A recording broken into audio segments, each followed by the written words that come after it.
right, Tom. Thanks for joining us today. We're talking about gas pipelines in Europe today, and my general question would be, how does the economic crisis in Greece and in Hungary impact certain gas pipeline projects like Nabucco, ITGI, or TAP? Well, there's definitely going to be an impact. Whenever you have a midstream project like Nabucco, like the other Southern Gas Corridor projects, it's very important that the project sponsors are able to run their economics over time.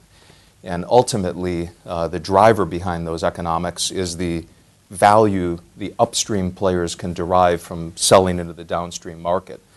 While the markets of Greece and Hungary are not necessarily the destination markets that those projects are targeting, the risk that arises as a result of the fact that they're transit countries will have an impact, as will the overall macroeconomic situation.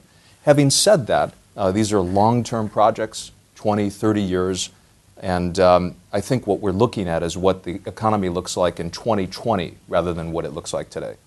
So you don't think that the current budget crisis will actually delay or even cancel any of these projects? I don't think so, and the main reason behind that is that most of the projects that I think will move forward, at least in the initial phase, will move forward with sponsor equity funding and project financing. I don't see the European Union has showed no signals of coming forward to itself provide financing, and so I don't see the sovereign debt crisis impacting the actual funding of the capex for these projects. Okay, and in all this context, where do you see South Stream standing?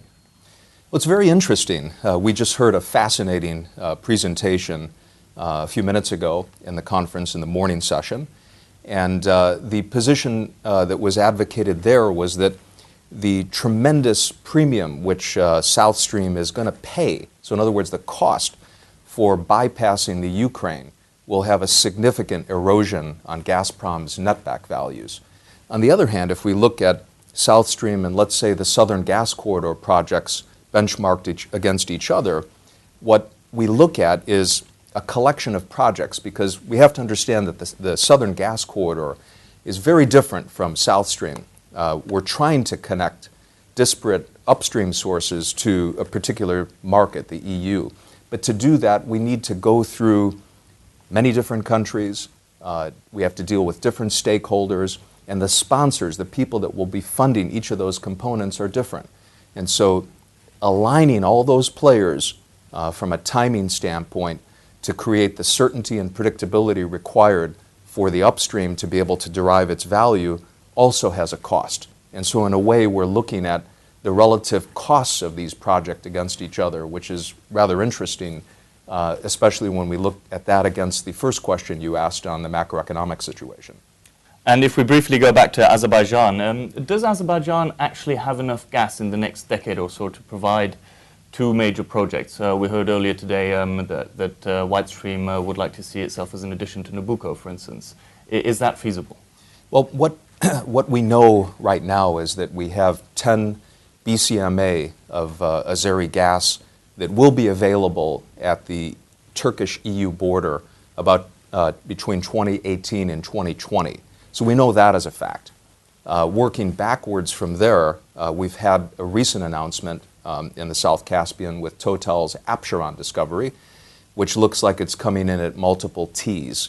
SOCAR has the Umit field discovery recently, and ACG, which is in production, has deep gas. So there is gas in Azerbaijan.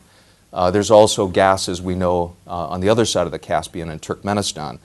The real question is, how do we connect the dots? At present, the gas infrastructure in Azerbaijan is sufficient with upgrades and loopings to accommodate the additional Shah Deniz volumes. It's insufficient to accommodate large-scale additional volumes.